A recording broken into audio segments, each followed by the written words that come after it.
y sobre todo pues a las ponentes y al ponente que van a intervenir inicialmente. Como no puede ser de otra manera, pues en principio los mejores deseos de salud y de ánimo para todos los que estáis conectados. Y os explico un poquito el origen de la iniciativa de este seminario web. Y ese surge pues de cuando empieza el estado de alarma y nos tenemos que confinar, pues una reflexión por parte de la ejecutiva de Red Transfer de bueno, tratar de ofrecer, ya que tuvimos que cancelar pues todos los eventos, incluso teníamos previsto el encuentro anual pues para final de año, como todos sabéis, precisamente en uno de los institutos de la sede del campus central del CSIC en Serrano. Y bueno, pues pensamos que había que tomar alguna iniciativa para ofrecer eventos de interés para toda la comunidad profesional en transferencia, ¿no?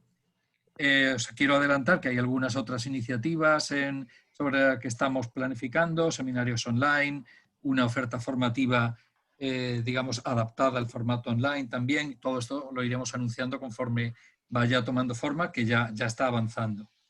Y bueno, pues la temática del seminario, pues yo creo que se eligió por el interés que pensamos que podía generar para todos, ¿no?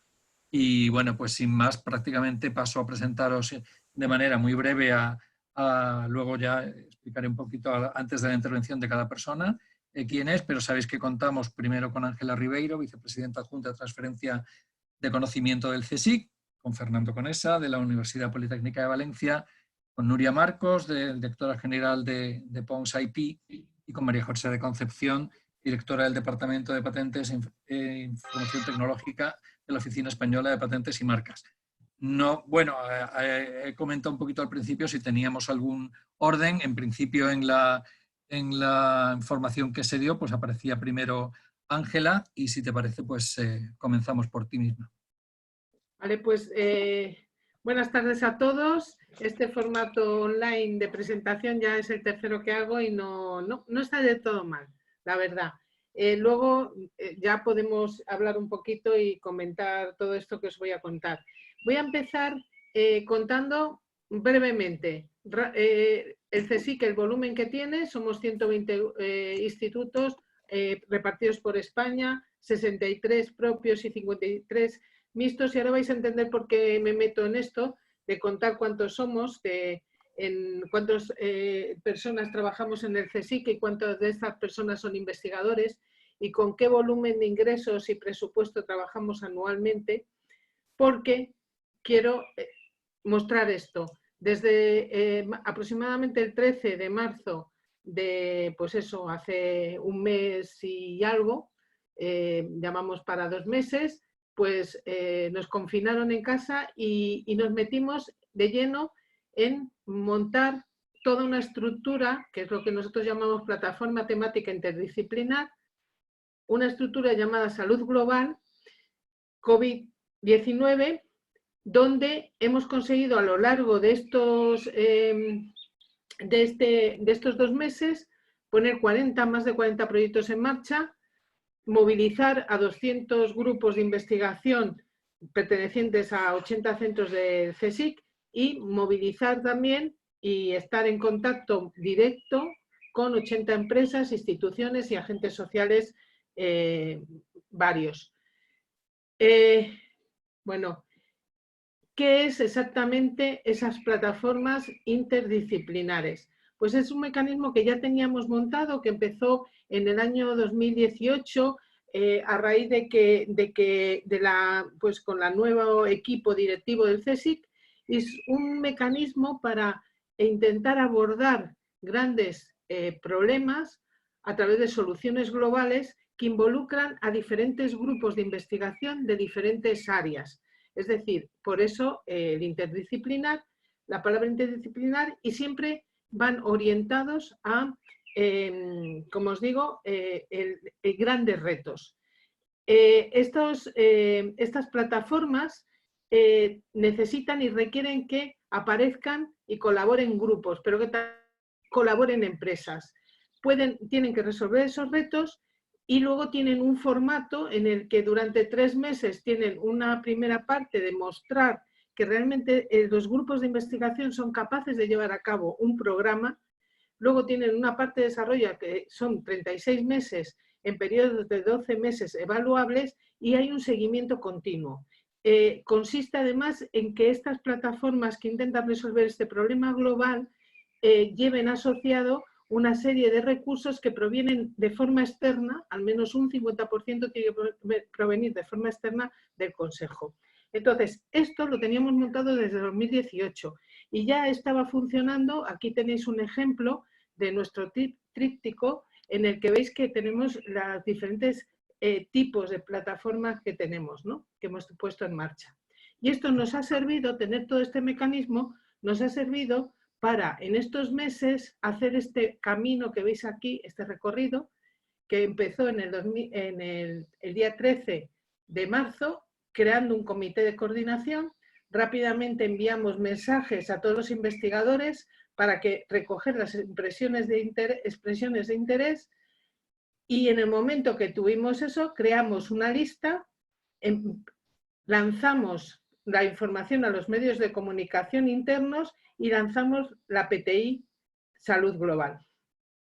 A lo largo de este recorrido, aquí ponemos que hemos gestionado o gestionamos una donación de 10 millones. Realmente los 10 millones han sido, en estos 2 meses hemos ido teniendo ese dinero porque hay muchas empresas que han querido colaborar con nosotros, así como hemos recibido donativos también de tipo particular, y con todo esto hemos ido apoyando a nuestros grupos para que se presentasen a los proyectos. Se han presentado 80 proyectos al Instituto de Salud Carlos III. Mientras tanto, en los diferentes foros de discusión se han creado diferentes foros de discusión para que los investigadores puedan intercambiar información. Tenemos, con ese dinero que vamos obteniendo y propia financiación del CSIC, hemos empezado a prefinanciar y tenemos prefinanciados 25 proyectos y bueno, pues han seguido creando una serie de grupos del CSIC de ayuda al lanzamiento y al buen funcionamiento y al seguimiento de esta plataforma. Y por último, tenemos toda una línea que identifica de forma rápida y prácticamente en paralelo qué resultados hay que explotar y cómo ponerlos en el mercado, porque lo que queremos es tener una respuesta muy rápida y poder toda esta investigación llevarla rápidamente al mercado. Esta es la plataforma final de salud global, tiene varias líneas de trabajo que son prevención, grupos que trabajan en enfermedades, en contención, en tratamiento, en impacto y en divulgación. Recordad que para la ciudadanía, para la gente, es importantísimo conocer qué es lo que está pasando, qué se está haciendo, cómo va a llegar a ellos y por tanto la divulgación para nosotros es un aspecto fundamental. Además hay unos grupos de trabajo transversales como son los de datos e inteligencia artificial porque es imprescindible cara a la prevención el conocer qué datos, cómo se trabaja con esos datos, cómo se puede evaluar realmente qué es lo que está sucediendo y en función de esas herramientas que fundamentalmente de análisis son basados en algoritmos y en técnicas de inteligencia artificial, poder extraer información sobre cómo actuar, intentando ver qué es lo que puede pasar en un futuro e incluso retener esos datos para posibles situaciones similares que puedan aparecer en el futuro. Luego tenemos esta transferencia de conocimiento que es fundamental para poner todo esto en el mercado y luego tenemos esta coordinación autonómica, dado que somos centro, estamos distribuidos en España, para poder llegar a todas las autonomías e incluso a todos los recursos que estas autonomías brindan para poder llevar a cabo este trabajo. Y también este grupo que permita colaboración y rápida compartir información entre los grupos de investigación. En total, 260 grupos, 80 centros. Desde el punto de vista de la transferencia, bueno, recordar que nuestra vicepresidencia, nuestra OTRI en el CSIC tiene 4 líneas de trabajo fundamental, que son la protección de resultados, la comercialización, la colaboración con empresas y la promoción y EBTs. Que nosotros protegemos con todo este tipo de posibilidades y en este caso es lo que estamos haciendo con nuestros investigadores y un poco en tiempo récord y que lo que queremos es al final conseguir esos contratos de licencia de esas tecnologías protegidas para poder poner en el mercado rápidamente nuestra investigación. Importante que nosotros habitualmente cuando trabajamos con acuerdos de licencia lo hacemos en exclusividad, no exclusividad, en España, en Europa.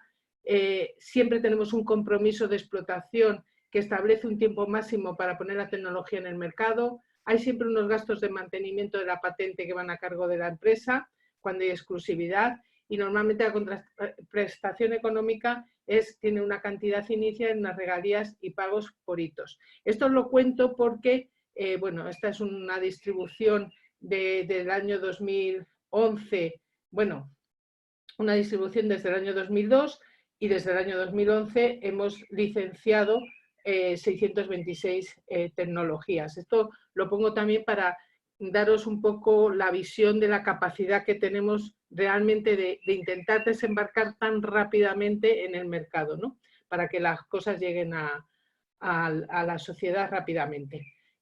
¿Cómo estamos apoyando a esta plataforma desde nuestra OTRI?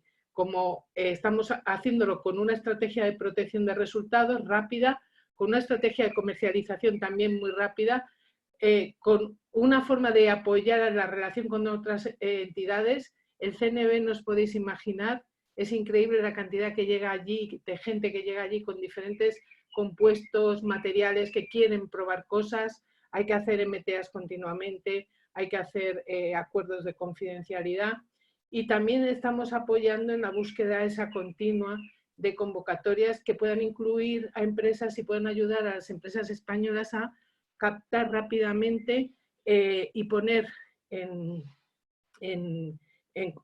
comercial los resultados CSIC, es decir, hacer la parte industrial.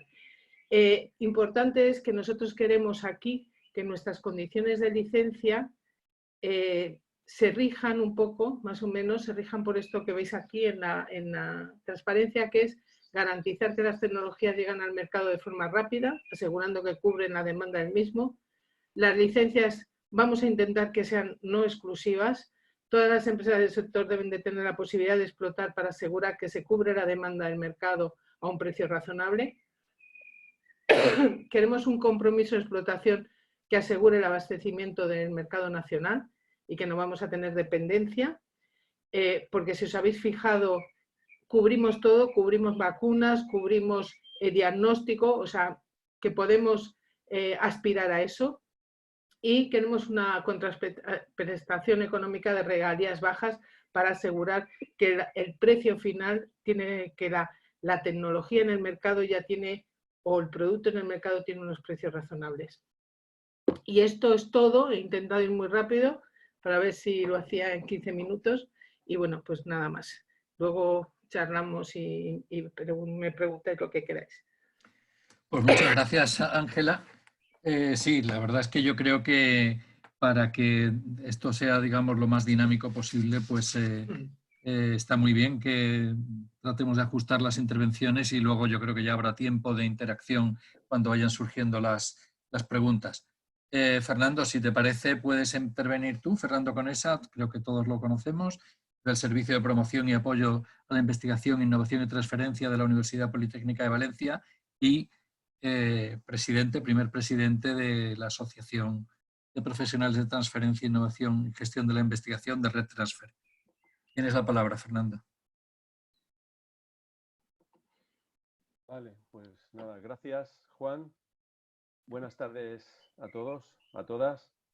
Y nada, pues me alegra poder compartir este rato con vosotros, aunque sean a estas horas o un viernes, pero como ya hemos dicho antes, en fin, las horas y los ritmos han saltado por los aires y nos encontramos haciendo un poco cosas a cualquier hora prácticamente. Bien, voy a compartir también la pantalla con una presentación que he preparado un poco para esto. Un momentito, por favor. A ver si lo sé poner en grande.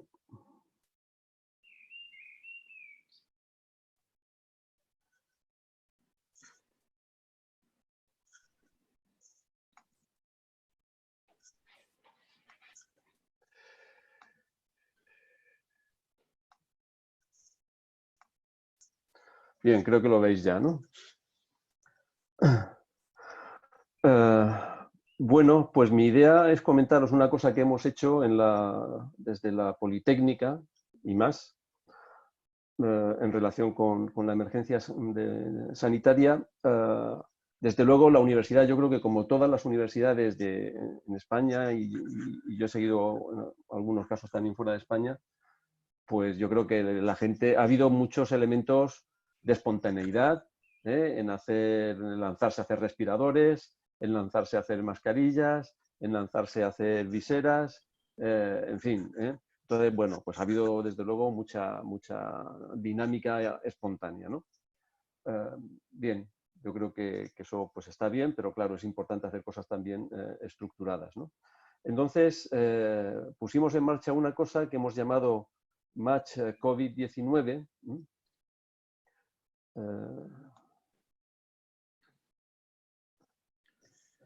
Match COVID-19, que ha sido algo concertado entre varias universidades valencianas y varios hospitales valencianos. O sea, hemos tenido 4 universidades valencianas.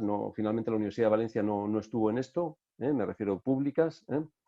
El CSIC en la Comunidad Valenciana también ha estado participando, y luego el Instituto de Investigación Sanitaria, la FE, que es el hospital más grande, la FE es el hospital más grande de la comunidad, y tiene un instituto de investigación sanitaria, el INCLIVA, que es otro instituto de investigación sanitaria ligado al hospital clínico, y FISABIO, que es la fundación que gestiona la investigación del resto de los hospitales públicos de la Comunidad Valenciana. O sea, que son varios departamentos de salud, al frente de los cuales pues hay un hospital y están luego, dependiendo del hospital, los centros de especialidades y la atención primaria, ¿no? Entonces, digamos, de esta manera cubrimos todo el sistema sanitario público de la Comunidad Valenciana. Bien, pues ¿qué es esto de Match COVID-19? Pues quizá primero me gustaría decir un antecedente importante. Así como Ángela ha comentado las plataformas que ya venían trabajando desde algunos años atrás, pues nosotros también veníamos arrastrando una experiencia de programas bilaterales entre universidades y hospitales, ¿no? Institutos de investigación sanitaria o FISABIO, en fin, el sistema hospitalario público valenciano. Estos programas, pues uno es el INVIO, que es entre la Politécnica y la FE, Polisabio, que es entre la Politécnica y FISABIO, UGISABIO, que es entre la Jaume I de Castellón y FISABIO, y LISABIO, que han puesto en marcha este año entre la Miguel Hernández y FISABIO. En fin, hay programas bilaterales cuya dinámica es generar un matching de expresiones de interés entre lo que plantean los académicos y lo que plantean los clínicos, en los dos sentidos, y luego asociado a esto una convocatoria conjunta de ayudas para lo que llamamos acciones preparatorias de futuros proyectos. Digamos, esta convocatoria conjunta cuenta con muy poquito dinero, entonces pues da para unas pequeñas ayudas orientadas a preparar proyectos grandes, ¿no? Y luego pues unos poquitos proyectos de innovación que son pues pequeñas pruebas de concepto, de cosas que ya tienen resultados contrastados previos, ¿no? Patentes o similar, ¿no? Bueno, teníamos esto en marcha, algunos desde hace casi, no sé, 8 años. El primero, el INVIO, empezamos hace muchos años, ¿no? Y se han ido dando cada vez más, ¿no? El año pasado añadimos a esto una capa de presentación de proyectos que se estaban construyendo así a inversores, proyectos de spin-off, me refiero, en salud, y a eso lo llamamos VLC InnoSalud. Y entonces a VLC InnoSalud ya sí que se han incorporado todas las universidades y todo el sistema, incluso universidades privadas y el sistema clínico, ¿no? Y luego todo esto montado desde las oficinas de transferencia de las universidades y las unidades de innovación de los hospitales, todo este sistema, ¿no? Los elementos operativos. Match COVID-19, ¿qué es? Pues es un mecanismo de intercambio de expresiones de interés para propiciar colaboración entre todos estos agentes, ¿no? Entonces, en ese sentido, pues no sé, creo que es muy análogo a lo que ha planteado Ángela, ¿no? Pero aquí lo que estamos no es dentro de una misma organización, sino entre distintas instituciones, y lo que no tenemos es dinero para hacer esto. O sea, me refiero para los proyectos que salgan de esto, ¿no? Digamos, la dinámica consiste en lo siguiente: desde las unidades de interfaz, que llamo así a las OTRIs, a las unidades de innovación de los hospitales, digamos, ¿no? Desde las unidades de interfaz, ¿no? Hacemos un llamado a nuestros investigadores, ¿no?, para recibir expresiones de interés en base a un formato acordado, que busquen una contraparte. Pues un clínico de tal tipo pues busca un investigador de tal tipo o viceversa, ¿no? Entonces, eso lo recaba la OTRI en cuestión, lo circula entre el resto de las unidades de interfaz, eso lo publicamos en una web, están todas las que hemos hecho publicadas en una web. Entonces, las unidades de interfaz receptoras, pues buscamos una contraparte en nuestras instituciones, ¿no? Y, digamos, una vez encontrada el investigador en la institución, pues se lo decimos a la unidad de interfaz de origen, a la emisora de la expresión de interés, y entonces se genera el contacto. Como decía, no tenemos financiación para esto propia, entonces lo que intentamos es dirigirlas hacia los mecanismos de financiación que están apareciendo alrededor del COVID, ¿no? A la convocatoria del ISCI, a la de la Agencia Valenciana de Innovación, ahora lo que sale con la iniciativa esta del Santander con la CRUE, que se llama Supera COVID, a iniciativas privadas como es Impart, y luego también le hemos dado un cierto peso a los programas que comentaba antes, que los vamos a lanzar ahora, y digamos, y que van a tener un refuerzo para aquellos proyectos que sean orientados al problema del COVID-19. Bueno, pues esto es básicamente en lo que consiste lo que hemos hecho. Ha sido muy importante apoyarnos en Teams, en la plataforma de colaboración Teams. Nos ha ayudado mucho. Es una plataforma donde estamos todos, los de todas las instituciones. Entonces el equipo está formado, en este momento hay 11 personas funcionando dentro de la plataforma. Tenemos un muro donde vamos publicando, pues ahí veis cosas del día a día. Pues he subido, o sea, he mandado una expresión de interés, o tal investigador está interesado en esta expresión de interés, pues imaginaros, pues esto es el tablón que va todos los días, va generando este tipo de interacciones. Tenemos una zona de archivos donde vamos colocando las expresiones de interés a nivel interno y el esquema y, digamos, la dinámica de seguimiento a nivel interno, y luego, pues, las utilidades que nos da el Teams, ¿no? Pues los chats, que son más o menos continuos, las llamadas y las videoconferencias, que son más o menos continuas, y luego sí, también hay reuniones de coordinación de todo, ¿no? Pero así, a nivel de pares, pues también es una dinámica que se va construyendo de unos con otros, ¿no?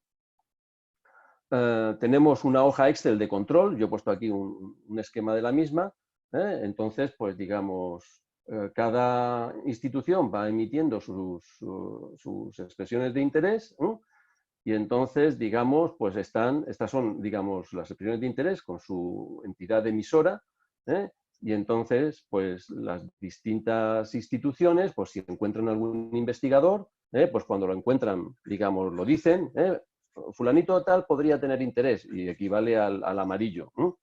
Y cuando se ponen en contacto, pues lo pasamos a verde, ¿no? Oye, pues los pongo en contacto el emisor con el receptor, ¿no? Y así, pues se va rellenando este cuadro, se va rellenando este cuadro.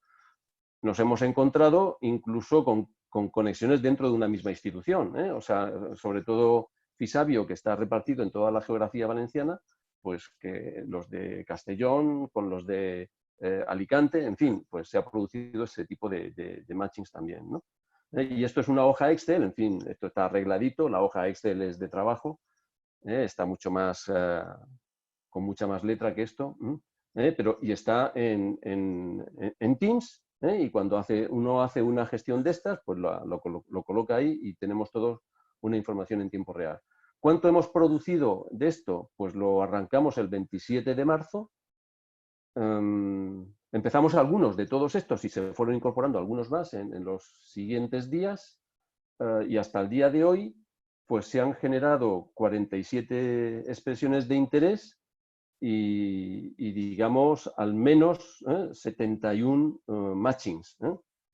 El matching no quiere decir que haya una colaboración en curso, porque si es un proyecto que tiene que ser financiado, pues lo que ahora pues se trata de enrutar una dinámica de financiación, ¿no?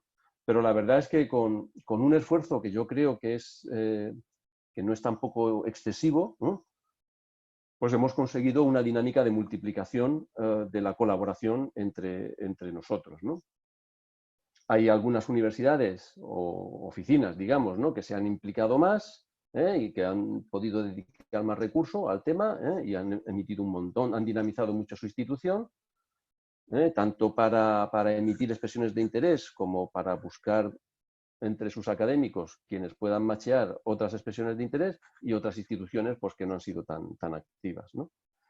Bien, para mí las conclusiones esto es una experiencia muy interesante de articulación de nuestro sistema regional de innovación y estamos pensando en pasos para implicar al sector empresarial y tenemos un proyecto que pondremos en marcha este año para hacer esto con asociaciones empresariales y institutos tecnológicos, de la mano de la colaboración entre los parques científicos de toda la comunidad.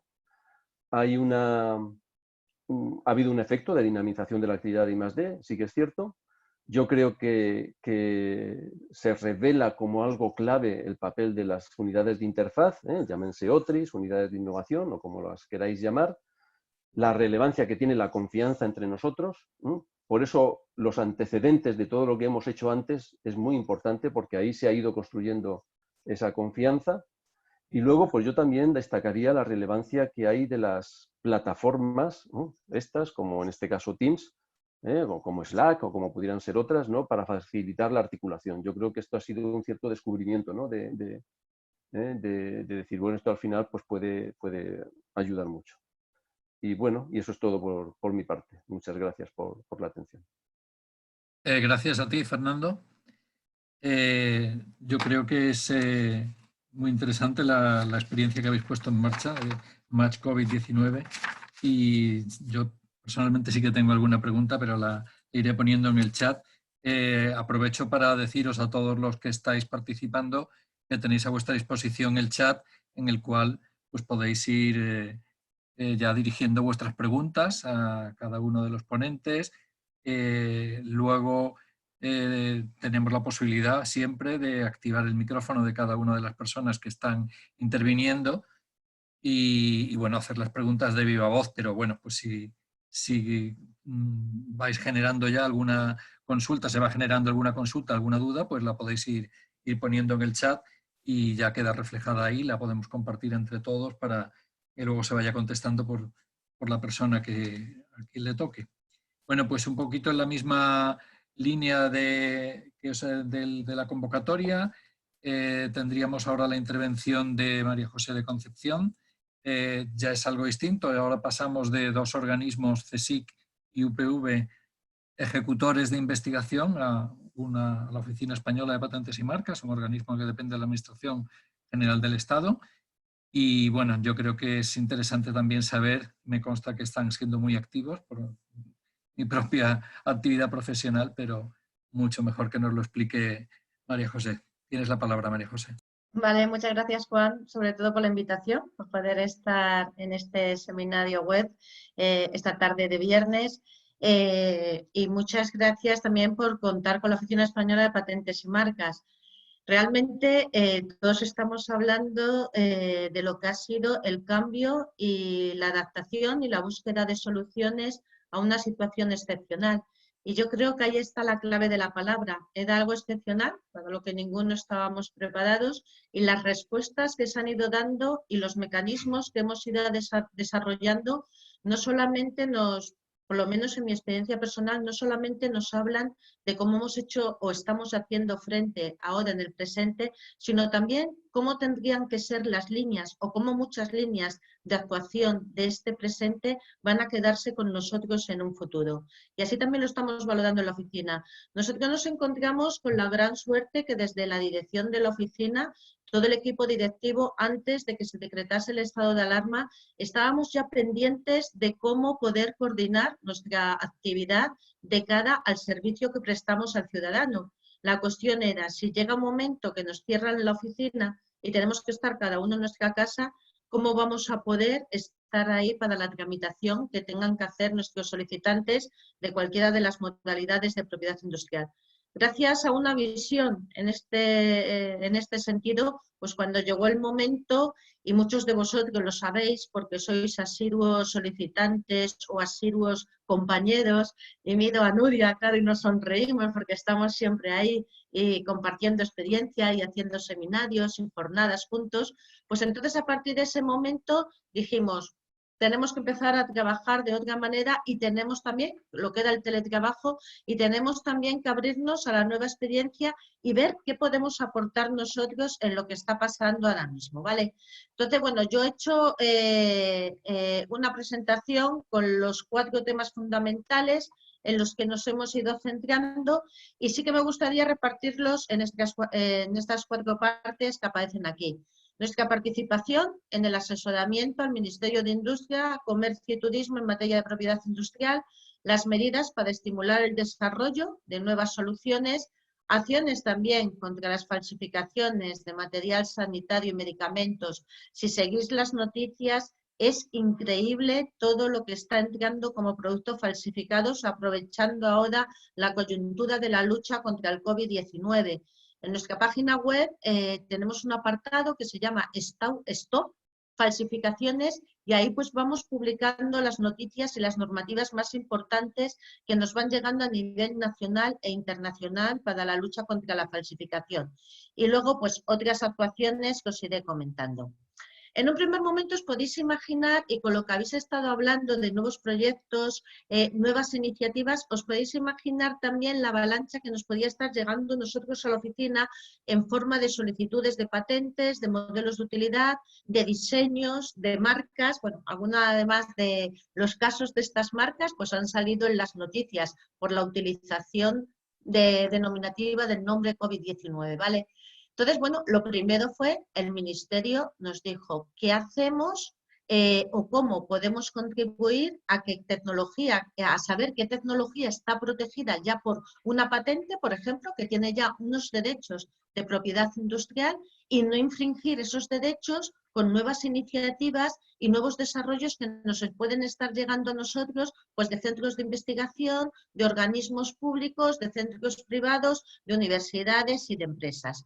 Entonces, lo que hicimos fue crear un grupo de examinadores de patentes expertos en los campos tecnológicos que estamos viendo que son los que se repiten en la lucha contra el COVID-19, bien sea en campos relacionados con dispositivos médicos, bien sea en campos de medicamentos, bien sea en campos, y ha habido muchísimo en este sentido de impresión 3D. Si todos recordáis, al principio se impuso mucho en todas las noticias las novedades sobre no tenemos respiradores, ¿cómo podemos imprimir parte de estos respiradores utilizando la impresión 3D que tenemos en nuestras manos? ¿Vale?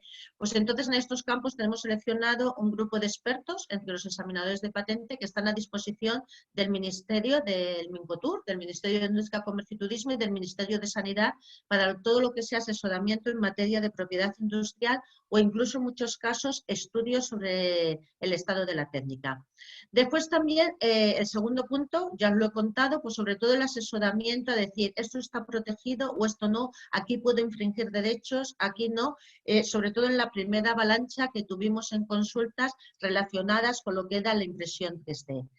Actuaciones de la oficina como medidas para estimular el desarrollo de nuevas soluciones. Pues ayer justamente celebramos en la oficina un seminario web, un webinar también, para anunciar y lanzar el último boletín de vigilancia tecnológica que hemos sacado sobre impresión 3D. Al principio, bueno, se hizo una presentación de este boletín y que sepáis también que aprovechamos también para contar las expectativas que teníamos en el boletín de coronavirus diagnóstico y terapia en humanos, que también lo hemos lanzado en esta pandemia, y la alerta tecnológica que va asociada a este boletín.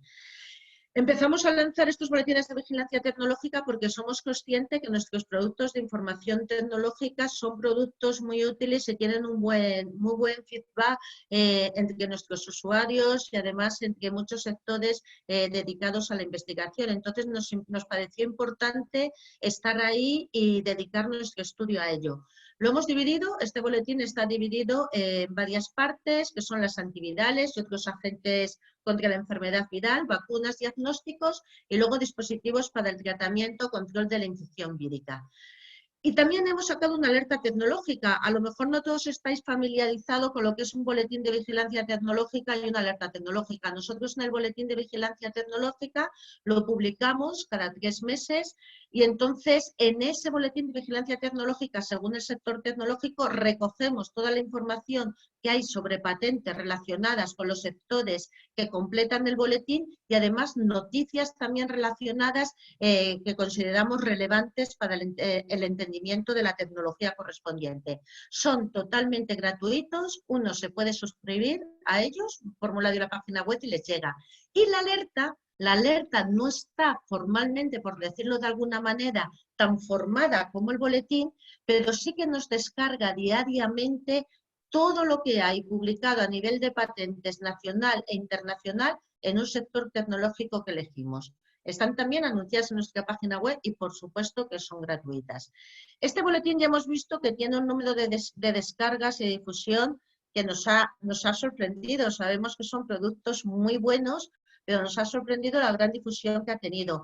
Aquí quiero especialmente agradecer a las plataformas tecnológicas la difusión que han hecho del boletín y del contenido del mismo.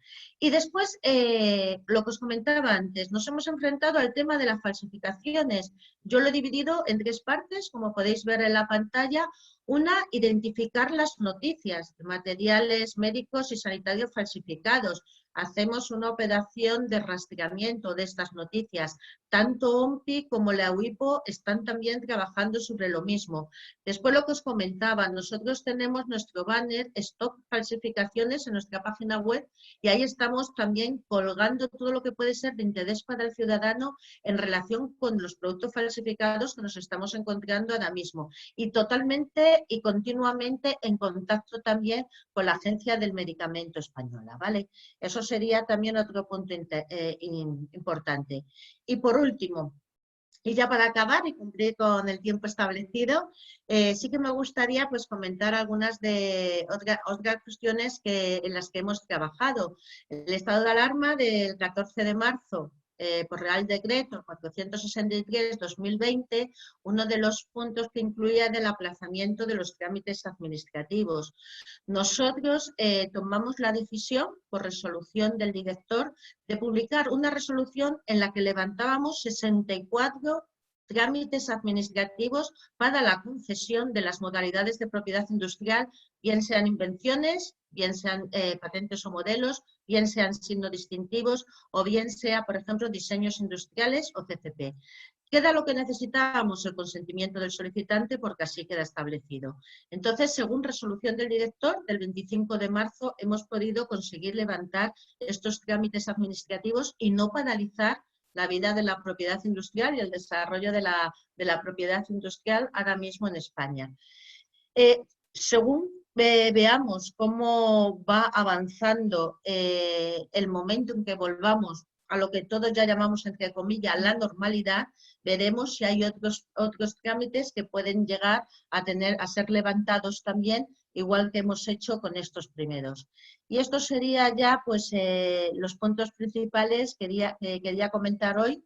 Y después, bueno, pues ya quedo a la espera de vuestras preguntas, si tenéis alguna, y resolver alguna duda que pueda surgir. Muchas gracias. Muchas gracias a ti, María José, por supuesto. Y bueno, pues yo conocí algunas de las iniciativas y sí que me surge alguna consulta que iré incluso ya poniendo en el chat para que todos podamos ir compartiéndolo.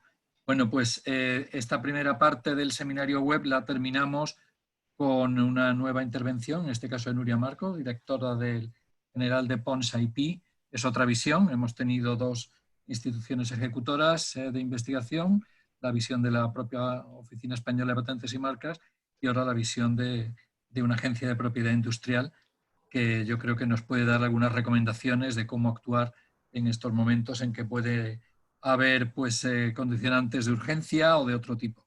Nuria, tienes la palabra. Pues muchas gracias, Juan, y muchas gracias a todos por contar con nosotros hoy aquí, que estamos encantados también. Yo, más que organizar, hablar desde la perspectiva única de la agencia, tal como me había preparado la charla, y se llama así, ¿no? Se llama Retos del IP ante la situación del COVID. Es un poco colofón y recogiendo además notas de lo que han ido comentando los ponentes anteriores.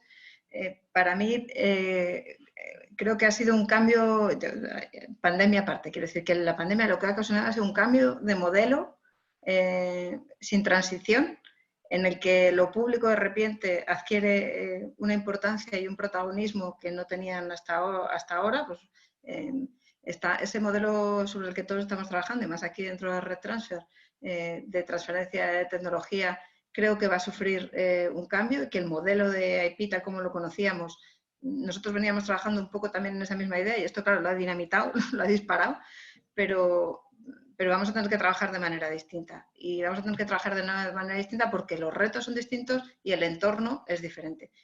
Tanto Ángela como me sabe con esa, Fernando, desde la OPV, desde el CSIC, han tenido una capacidad de respuesta, casi os diría inmediata, estableciendo un modelo colaborativo y de cooperación súper rápido. Es verdad que con sus estructuras también organizadas jerárquicamente, como decía además Fernando, todas esas unidades que hacen de interfaz, las OTRIs, las OTTs o como se quieran llamar en cada una de las entidades o las unidades de innovación de los hospitales, ya venían teniendo esa dinámica, pero el papel protagonismo yo creo que de repente va a cambiar, ¿no? De lo privado hacia lo público, y ese nuevo modelo en el que la colaboración va a hacer que estas entidades sean muy necesarias para poder desarrollar nuevos modelos de innovación y buscar soluciones rápidas al entorno COVID, pues eso, insisto, creo que es una gran oportunidad. Es una gran oportunidad para la IP y en este sentido la OEPM, ya pues no, por darle también las gracias y recoger un poco lo que ha hecho María José, creo que también ha tenido un nivel de respuesta increíble. Ni un solo problema, ni una sola queja por nuestra parte, y yo creo que por la del resto de los agentes estamos trabajando de manera impecable con ellos, de manera más colaborativa que nunca. Como decía María José, además están haciendo iniciativas que dan información, las plataformas que sirven sirven de base para incluso nosotros darles información adicional a según qué clientes. Y esto un poco en el entorno en el que nos movemos. Por otro lado, vemos que hay gran cantidad o gran inquietud emprendedora e innovadora en pequeñitas empresas, en estos chicos que están haciendo proyectos destinados a una cosa que enseguida piensan, lo mismo que os llegan a vosotros en vuestros centros, entidades, alertas de que alguien tiene una iniciativa que puede ser aplicable a solucionar alguno de los problemas que provienen de la pandemia, pues a nosotros igual. Y además, una cosa también muy sorprendente es que en ese afán de cooperación y colaboración parece que el interés, hablamos de IP, hablamos de un entorno, y yo que además vengo de lo privado frente a todas vuestras situaciones, pues más aún, donde es importante ganar dinero, pero no es lo más importante. Se hablaba también de que ese modelo de licencias que está contemplando el CSIC ahora no va a ser exclusivo, va a ser no exclusivo, permitiendo precisamente la entrada de más posibles actores, además algunos condicionantes económicos más favorables. Y lo que os digo, creo que entramos en un nuevo paradigma en el que van a tener gran importancia estas pequeñas empresitas, otros emprendedores que hasta ahora quizá no sabían cómo poner en marcha su modelo de negocio porque no tenían a dónde dirigirse, ahora os van a tener a vosotros. Dice Fernando que de momento no hay fondos, yo creo que los fondos llegarán porque es necesario, porque nos dirigimos hacia un nuevo paradigma del mundo de la innovación y de la IP, donde necesariamente ese punto de partida tiene que ser lo público. Un elemento clave es que la globalización frente al interés nacional, y ya sabemos que los derechos de IP son nacionales, pero estos intereses que provienen de la pandemia son globales, y hacer conjugar eso ya es en sí mismo un reto, pero hay herramientas, hay instrumentos legales que nos permiten hacerlo y también, por otro lado, está esa tarea que tenemos todos nosotros los que estamos aquí hoy de quizás hacer ese lobby, esa presión acerca de que con unos intereses nacionales propios también se puede hacer compatible un afán global, ¿no? de hacer llegar la ciencia y la tecnología a todos los lados.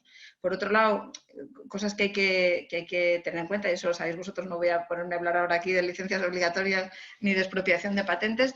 Hay instrumentos en nuestra legislación nacional y de la Unión Europea que nos permiten buscar soluciones a una situación como esta, pero yo no creo que ese sea el entorno, que si hace falta están ahí, está la expropiación, están las licencias obligatorias, pero sorprende que precisamente por esa conjugación del interés público y privado en el que vosotros tenéis mucho que decir, yo creo que hay nuevos modelos que también son aplicables. Veamos, por ejemplo, el sistema de las licencias FRAN el ámbito de las telecomunicaciones, donde hay patentes asociadas a los estándares, pues quizá vamos a tender hacia un modelo similar, o se puede implantar eso como un modelo similar, que se puede licenciar bajo determinadas condiciones que favorezcan esa diseminación o ese uso de esa ciencia, de esa tecnología.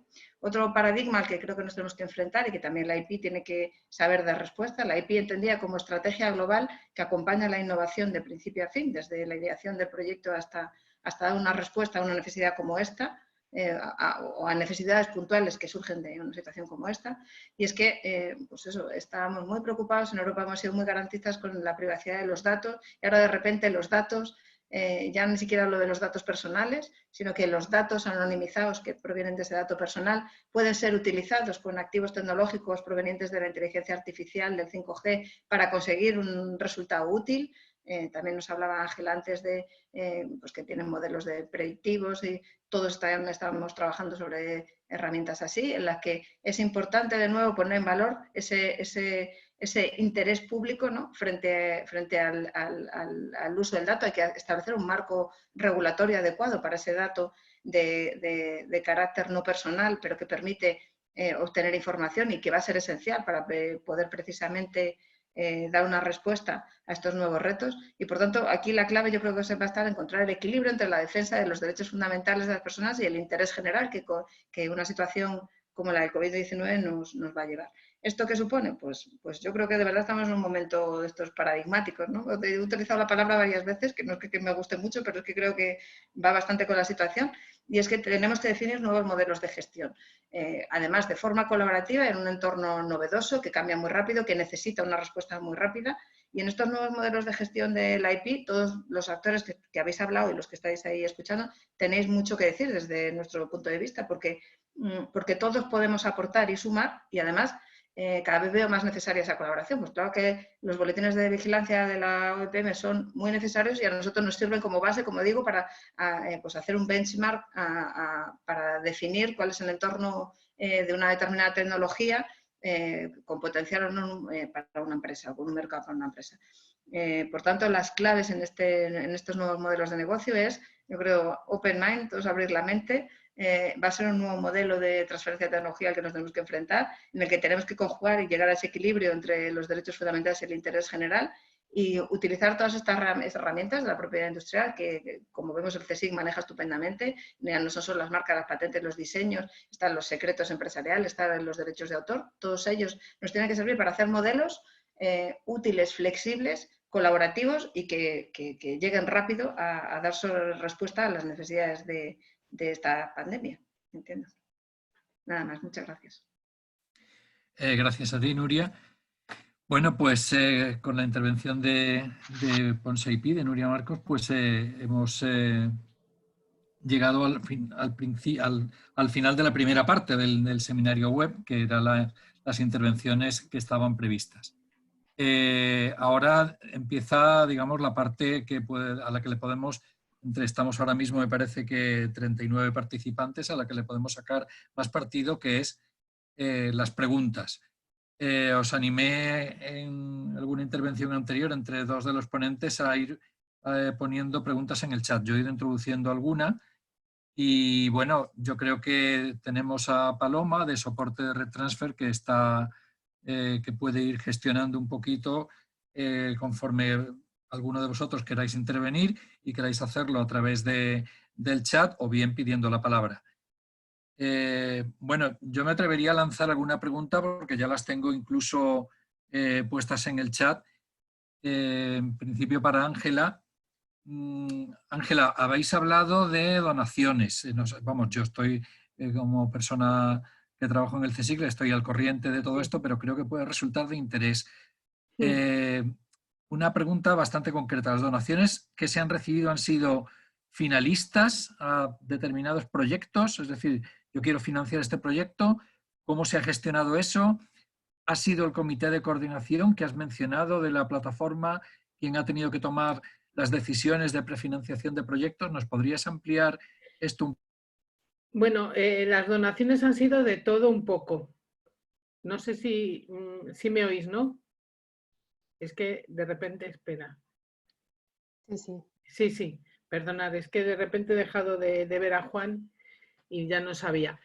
Vamos a ver, las donaciones han sido de todo tipo, porque al final lo importante es que el donante se sienta cómodo, porque está donando el dinero. Entonces, es verdad que, por ejemplo, en Juanes, con la vacuna, era increíble la cantidad de gente que ha llegado en Juanes a donarle dinero. Y claro, eso a nosotros nos hubiese gustado poderlo repartir un poco más, pero al final, si el donante dice que quiere apostar por la vacuna y que quiere realmente financiar la investigación de las vacunas o la investigación del CNV, pues nosotros eso simplemente lo favorecemos, ponemos, digamos, los medios del contrato y el tipo del contrato y, bueno, ¿y qué le vamos a hacer? Entonces, siempre que hemos podido y que hemos tenido y que el donante nos ha preguntado, lo hemos llevado, digamos, a una bolsa común. Entonces, ese dinero que está en esa bolsa común, es verdad que es la comisión que coordina la plataforma la que se reúne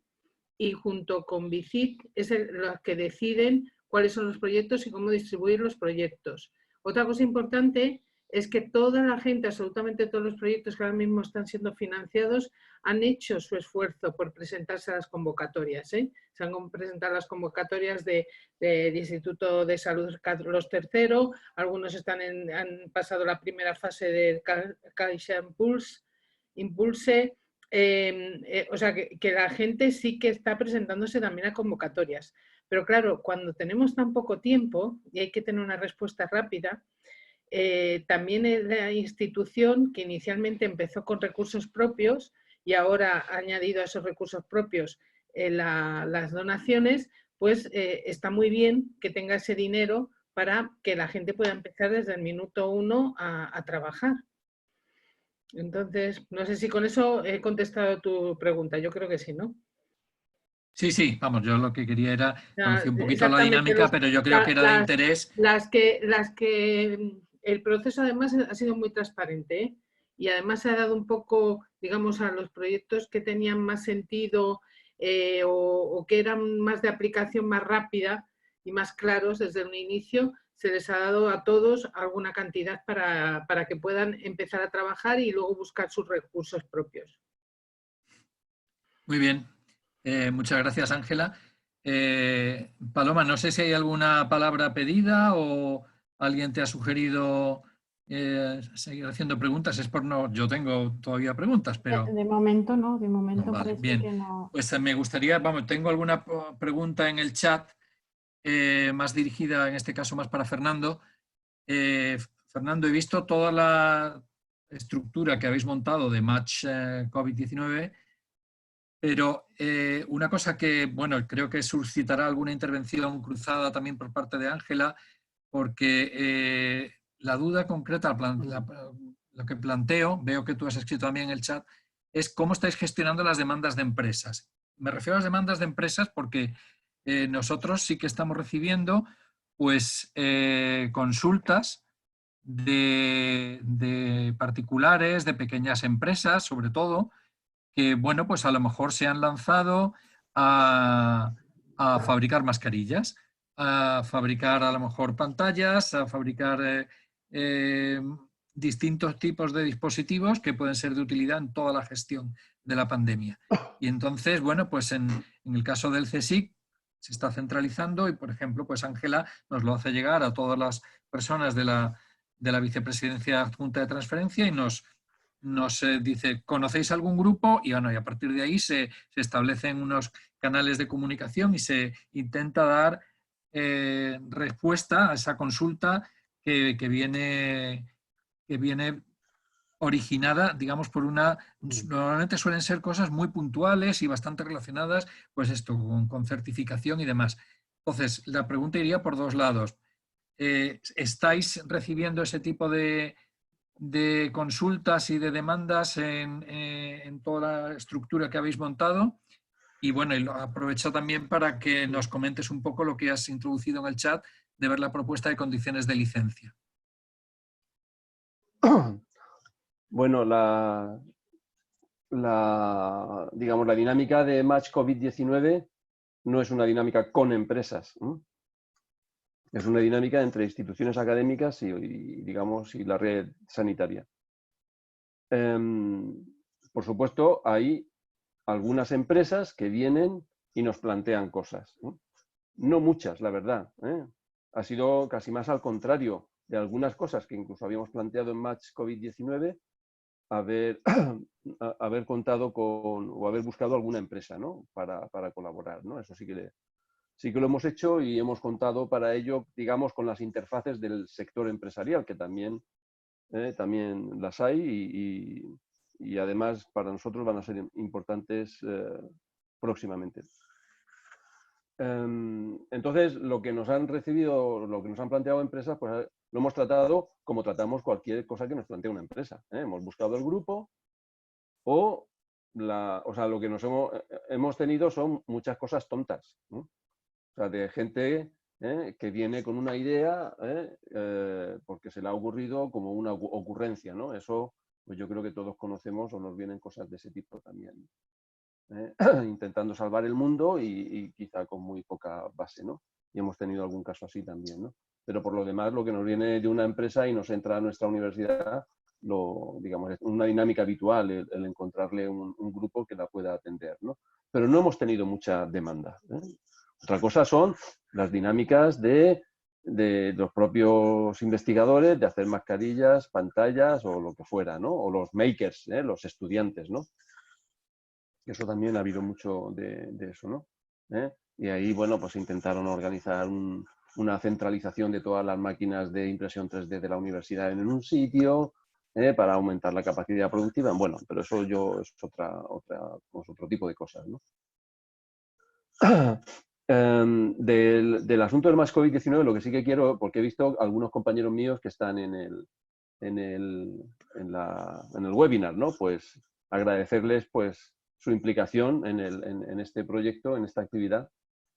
Yo ponía en el tablón que íbamos a tener el webinar y seguro pues que ante eso han respondido, ¿no? Y agradecerles el trabajo que han estado desarrollando. De lo que he puesto en el chat, porque me parece una cosa interesante, Ángela ha hablado de condiciones de licencia, no exclusivas, Sí, sí. con precios razonables, todo eso. Y la iniciativa esta que he puesto es unas directrices sobre condiciones de licencia. Sí, la estaba mirando además y tiene además así unos matices que son muy interesantes. Sí, son muy interesantes. Yo me planteé, digamos, mover algo en este sentido aquí en España, pero bueno, pues uno no da para todo y tampoco sabía si gastarme mucho en esto. Lo que sí que me he encontrado, por ejemplo, es de investigadores que se han lanzado en concreto con un asunto de respirador, ¿no? Y ha sido de los grupos estos que más ha salido, porque además lo han hecho con la Ford y con el Instituto de Biomecánica, en fin, ha habido ahí se ha llegado a presentar a la Agencia del Medicamento y Producto Sanitario, y entonces, pues la actitud de la gente de generosidad, porque se han pegado 15 días sin salir de los laboratorios, diseñando, fabricando, haciendo pruebas y todo eso, ¿no?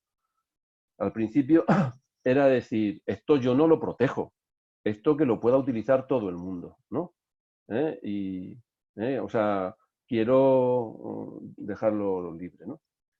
Entonces, pues eso que es un asunto pues movido por la generosidad, ¿no? de los investigadores, ¿no? Que quieren ayudar en todo esto, ¿no? Pues hablándolo con él, pues un poco la reflexión de decir, vamos a ver, no te corresponde a ti hacer esa decisión. Y digamos, podemos plantear dinámicas como esta que os he comentado de las universidades norteamericanas, de dar licencias gratuitas y controlando los precios que finalmente vaya a poner el explotador, o con condiciones sobre eso, ¿no? Y entonces, pues en base a eso creo que le convencí para revisar su posición y plantear una protección de lo que habían hecho, que habiéndolo hecho tan deprisa, porque ahí lo que primaba era la urgencia, pues a lo mejor no era la mejor idea, ¿no? Pero era importante sacar algo a muy bajo coste y en muy pocos días, ¿no? Pero bueno, lo que sí que es cierto es que creo que las condiciones de licencia, se puede hacer algo sobre esto, sobre cómo atender una urgencia sanitaria haciendo una buena gestión de la propiedad intelectual. Creo que se puede hacer. Para mí lo he visto en los ejemplos norteamericanos. Yo enseguida, o sea, yo vi que hubo un acuerdo entre Stanford, el MIT y Harvard sobre dejar esto libre, ¿no? O sea, dar licencias gratuitas de las patentes. Luego lo matizaron y diciendo, vale, las licencias son gratuitas para la situación de emergencia, pero no tienen por qué ser gratuitas, digamos, en otras circunstancias, ¿no? De los mismos equipos o de los mismos dispositivos que se protejan ahora, ¿no? Pues para la situación de pandemia puede ser gratuito, pero para una situación normal, pues no tienen por qué ser gratuitos y cosas así, ¿no? Que es básicamente lo que vienen a decir las directrices estas de las universidades norteamericanas, ¿no? Bien, pues por comentarlo, porque me pareció una cosa interesante también, ¿no? En este foro. Si me permitís un apunte en este sentido, sobre el tema de la protección, pues hombre, nosotros tuvimos ese debate en el sentido de decir el derecho de que proteger las tecnologías generadas en instituciones públicas no tiene por qué condicionar que luego la transferencia pueda estar condicionada a parámetros puramente económicos o puramente o de algún tipo que alguien pudiera pensar que es oneroso o puede poner en peligro el acceso a la sociedad a esa utilidad, a esa utilización lo más óptima y lo más completa posible. Lo que está claro que es que también tenemos que gestionar estos recursos de la manera más inteligente desde las instituciones o desde digamos, función país, para que luego en un futuro, pues dentro de la estrategia pública de promover el acceso a estas tecnologías, pues también haya una visibilidad y un retorno que pueda ser en un momento determinado en el futuro razonable o no, si se pretende dejarlo todo libre, ¿no? Incluso para ciertos países en vías de desarrollo, en momentos incluso, como comentabas tú, Fernando, incluso después de haber pasado la pandemia, que haya una buena vacuna, pues igual tú puedes establecer condiciones todavía gratuitas para países que están en vías de desarrollo. Es decir, y eso no es incompatible con el hecho de tener una opción de protección, como tú comentabas a tus investigadores, para que luego, en función de la estrategia y las directrices públicas, se pueda actuar. Lo que está claro es que si no se protege cuando se puede, pues luego ya no puedes establecer ninguna estrategia ni ningún tipo de permitir un acceso gratuito o con un coste muy pequeño a distintos países, a distintos entornos, a otros países, ¿no? Porque al final eso se puede apropiar, las empresas privadas se pueden apropiar de ese conocimiento, desarrollarlo de una manera correcta, ponerlo en el mercado y ahí no hay nada que negociar, ahí no hay nada que en un momento determinado puedas establecer que esas empresas pues pongan un coste reducido, que den acceso privilegiado a ciertos países, etcétera, ¿no? Al final, lo que tenemos que utilizar es la protección como un instrumento inteligente en función, que nos deje las puertas abiertas para las estrategias públicas que queramos definir en un futuro, ¿vale? Era eso. Yo ahí, fíjate, matizaría además una cosa, lo que dice Javier, y es, si tú no proteges, vendrá otro y protegerá. El tema es que cuando protege una administración pública, o sea, entiendo, un organismo como el CSIC, realmente luego no le va a mover realmente el dinero. Y entonces yo creo que mecanismos de licencias no en exclusiva, incluso sin regalías, o sea, sin retornos y tal, sí es algo que se puede dar en un organismo, una universidad, o sea, alguien que depende del Estado, ¿no? No va a pasar eso en una entidad privada. Por tanto, yo creo que hay que proteger y hay que pensar que la protección no significa siempre que detrás haya negocio. No se va buscando eso. Y en el caso hay una pregunta de España, uno va buscando también marca, o sea, que se sepa que se hizo aquí, que se hizo con dinero español, o sea, hay más cosas, ¿no? Detrás de una protección, en mi opinión. Vamos a dar paso a preguntas que están ya apareciendo en el chat. Hay una pregunta de José Luis Antolín, es para Nuria Marcos. José Luis, si quieres intervenir puedes hacerlo, pero si no, procedo yo a leer la pregunta. ¿Qué modelo de protección de la innovación resultará ganador en esta crisis? ¿Qué están demandando más vuestros clientes en este contexto? Patentes, contratos de secreto industrial, transferencia tecnológica. Gracias. Gracias, Juan. Pues yo iba a intervenir ahora cuando estaban hablando Fernando y Ángela, porque precisamente nosotros sí que hemos visto, pues eso, en estos chicos jóvenes que quieren montar algo, que quieren ceder todo gratuitamente sin proteger, precisamente de esto que abunda bastante, y porque sabéis que vosotros precisamente en RedTransfer, esto lo sabéis muy bien, que el modelo de transferencia de tecnología y los contratos lo aguantan todo muy bien y sirven muy bien para eso. Estamos precisamente animándoles a que hagan un primer depósito de protección del tipo que sea. En función del activo tecnológico, pues interesa más uno de un secreto empresarial, hacer simplemente una documentación de un know-how o una patente o un derecho de autor o lo que sea.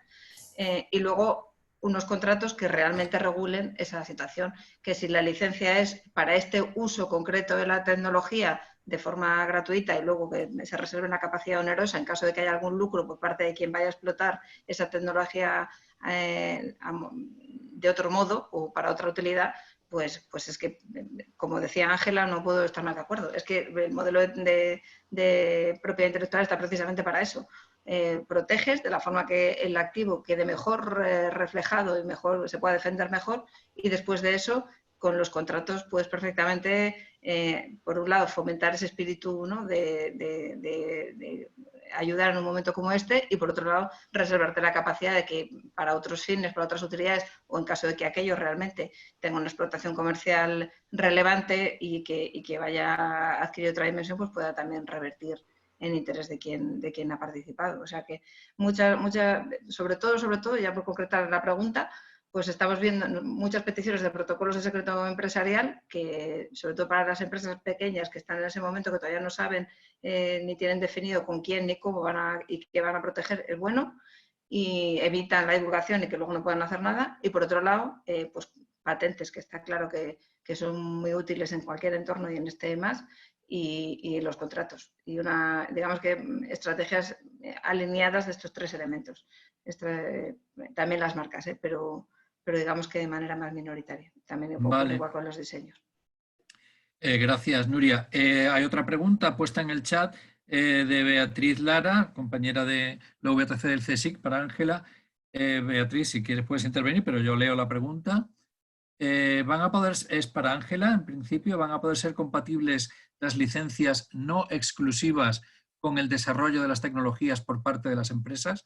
Me refiero a si las empresas van a aceptar licencias en no exclusiva a la inversión que tienen que hacer en el producto para llegar, si la inversión que tienen que hacer en el producto para llegar al mercado es muy grande. Está claro que la empresa va a mirar por su interés, ¿vale? Otra cosa es que en esta pandemia pues estén más o menos receptivas y en algún momento no tengan una negociación tan dura como en una situación habitual, pero van a mirar por su interés. Entonces, si tienen que hacer un desembolso muy grande y no pueden tienen que repartir mercado en mercado cercano, pues probablemente no les interese. Pero fijaros, por ejemplo, si tienes que hacer un desembolso que no es demasiado grande para el desarrollo de un filtro específico para unas mascarillas, donde tú a lo mejor tienes claramente un negocio muy claro nacional y no te importa compartir con uno internacional en algunos términos. O sea, yo creo que esto no tiene respuesta ni sí ni no. tiene la respuesta de que va a ser cada caso el que se va a tener que tratar con, bueno, pues utilizando los mecanismos que tengan en ese momento y los intereses. Está claro que si a nosotros nos interesa llegar al mercado y la única empresa que existe quiere exclusividad, pues no vamos a dejar la tecnología cerrada en un cajón. Llegaremos al mercado con las condiciones de la empresa. Si me permites hacer un apunte, Ángela, sí, en seguro. la respuesta con respecto a la pregunta de Beatriz. Sí. No va a ser lo mismo la negociación en ciertas tecnologías. Estoy pensando en diagnóstico, que podemos generar una tecnología sencilla por un TRL, ¿no? muy cercano al mercado, en el que en un momento determinado, con los resultados muy positivos y una tecnología muy sencilla, las que se están viendo en la tele, que se están usando, promocionando su uso, pues realmente igual cuando se plantea esas licencias no exclusivas, la inversión que tienen que hacer las diferentes empresas pues va a ser relativamente pequeña para aquellas que normalmente pues están haciendo una ELISA, están haciendo una tira de flujo lateral para diagnóstico inmunológico, diagnóstico serológico de pacientes, o es decir, probablemente será más fácil en tecnologías con una TRL muy cercana al mercado. En cambio, pues igual para otras tecnologías que pueden faltar más tiempo para el mercado, que hay que hacer inversiones más grandes, pues este formato no en exclusiva, pues puede ser más difícil de entender. Pero bueno, ahí estará el CSIC, estará la VTC, como dice Ángela, pues valorando cada caso, cuáles son las circunstancias. Y al final lo que queremos es que esto llegue al mercado, pues oye, sabremos buscar las condiciones para que realmente llegue a toda la sociedad, en todos los países, de una manera lo más óptima y escalonada en el tiempo y que sea una realidad. Eso ya se verá. Pero bueno, claro. Es verdad que... Sí, es que, por ejemplo, en el caso de las vacunas que requieren o los tratamientos que requieren un ensayo clínico, efectivamente el ensayo clínico, eso, el que se meta ahí tiene que pagar ese ensayo clínico. Pero también tenemos que tener la seguridad, y eso es lo que le gustaría realmente pensar al CSIC, es que si se llega a un acuerdo de ese estilo con una empresa, realmente ella luego va a ser capaz, esa compañía, de abastecer a todo el mundo. Porque quiere esa exclusividad, pero tiene también que dar a cambio la posibilidad de abastecer, porque estamos hablando de una cosa importante, como es una vacuna, ¿no? Sí, entonces yo creo que cada caso va a haber que tratarlo... Más en una licencia tú puedes establecer unos compromisos de acceso a población determinada, en volumen, en países, y tú puedes dar una exclusividad. Pero en el momento, si después de un plazo eso no se cumple, se pierde la exclusividad y se pueden generar otras licencias no exclusivas a terceras partes que asumen ese reto para cubrir ese espacio que la primera no ha cubierto en el plazo y en las condiciones que se habían establecido preferentes a ella, ¿no? Es decir, la idea es que los instrumentos de transferencia generen y permitan hacer un seguimiento de ese compromiso con la empresa para que si no cumple una, pues oye, cumplirán 2, cumplirán con 3, cumplirán con 4. Claro, porque el objetivo al final nuestro no es hacer una distribución de una posibilidad de negocio para un montón de empresas, para mejorar la situación económica, no. Nuestro objetivo es que llegue a todo el mundo. Ese es el objetivo. Que llegue a todo el mundo y que llegue a todo el mundo sin limitación y a un buen precio, a un precio razonable, al precio mínimo que pueda llegar a estas cosas. Entonces, bueno, pues eso, teniendo eso como objetivo, pues habrá que hacer la negociación que podamos en cada caso. Hombre, lo que sí es verdad que en una situación como esta, una licencia, como estoy pensando en el fármaco de hace unos años que se utilizó, que se convirtió en el fármaco estrella para el tratamiento de hepatitis C, cuyo tratamiento, pues el coste anual de cada paciente pues eran decenas de miles de euros en muchos países, aquí en España, y durante los años de crisis, pues incluso se planteaba el Estado si podía pagarlo, quería pagarlo o no, o había que negociar los precios, ¿verdad? Porque eran unos precios exorbitantes para muchos de los países y muchas de las personas que igual no tenían acceso a una sanidad privada. esa tecnología se generó en una spin-off creo que era de la Universidad de Wyoming, no me acuerdo qué universidad americana se había generado esa spin-off, y esa spin-off vendió los derechos de explotación a la empresa que luego comercializó el producto, que no me acuerdo si era Gillian o quién era, por 9.000 millones de dólares. Claro, habiendo esos intercambios económicos en el desarrollo y puesta del mercado del producto, cuando llega a la sociedad, llega a la venta de un sistema de sanidad, pues te encuentras con que estás pagando especulación, una especulación terrible, ¿vale? Yo creo que hoy día, con esta crisis, pues hombre, hay que buscar otras fórmulas que el acceso llegue a donde tiene que llegar, a unos precios razonables y de una manera que nadie se quede fuera.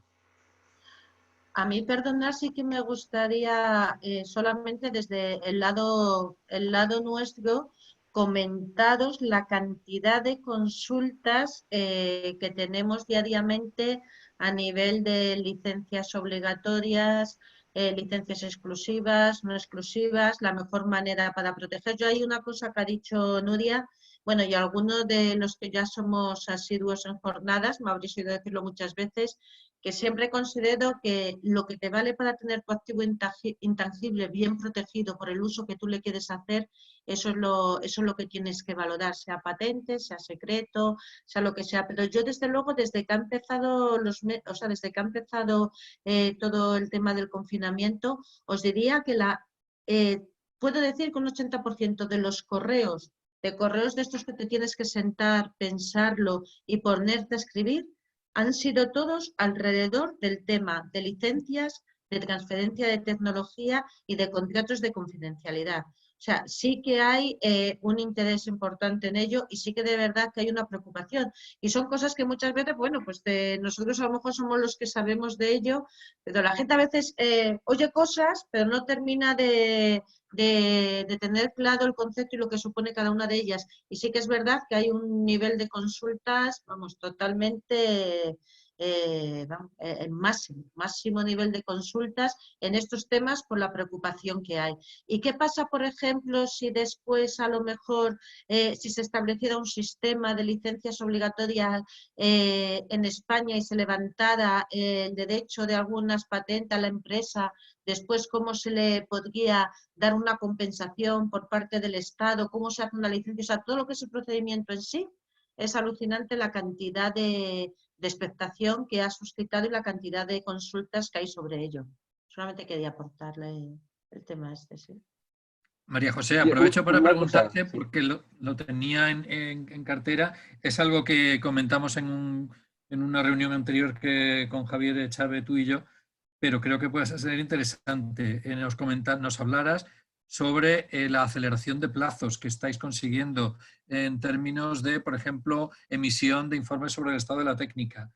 Y luego una reflexión que te pido. ¿Piensas que esta situación que se está creando puede llevar a las autoridades a cambiar algo la postura a nivel europeo sobre un tema controvertido como es el periodo de gracia? Pues mira, dos buenas preguntas. En cuanto a los plazos que estamos acortando, yo creo que aparte del buen trabajar y la excelencia del trabajo de los examinadores de patente, es el teletrabajo, que trabajas más que nunca.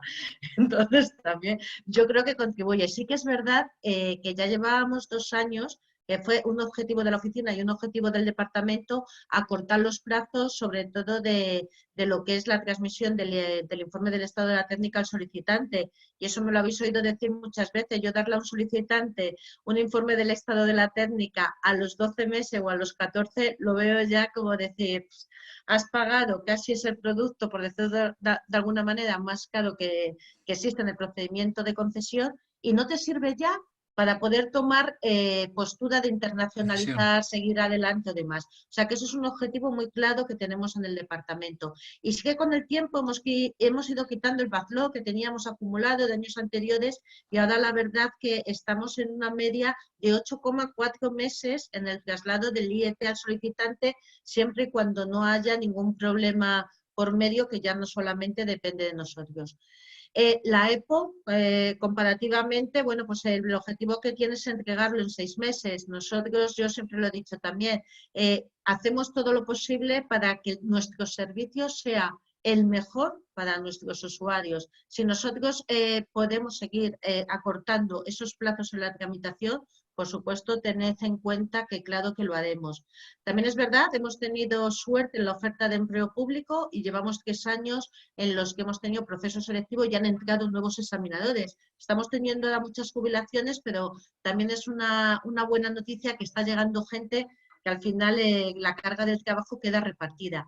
Y en cuanto al periodo de gracia, pues ya sabes que es un tema que en Europa se mira con las uñas en alto. O sea, nosotros ha planteado, es uno de los temas que más ha planteado siempre en los comités de derecho de patentes en la OMPI, también se ha planteado alguna vez en la EPO, y entonces, bueno, pues en Europa, por ejemplo, en la EPO ya sabéis que su postura es bastante reacia a admitir un periodo de gracia para las solicitudes europeas.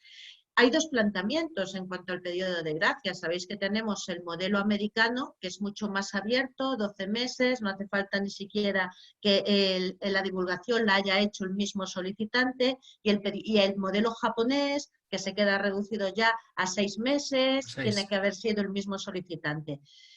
Yo sí que te digo una cosa, en las reuniones de estudio de estos temas a las que asistimos y vamos viendo por dónde pueden ir las líneas de actuación, lo veo todavía lejos. Y es una opinión personal, pero todavía lo veo lejos porque es un tema que siempre ha creado mucha controversia.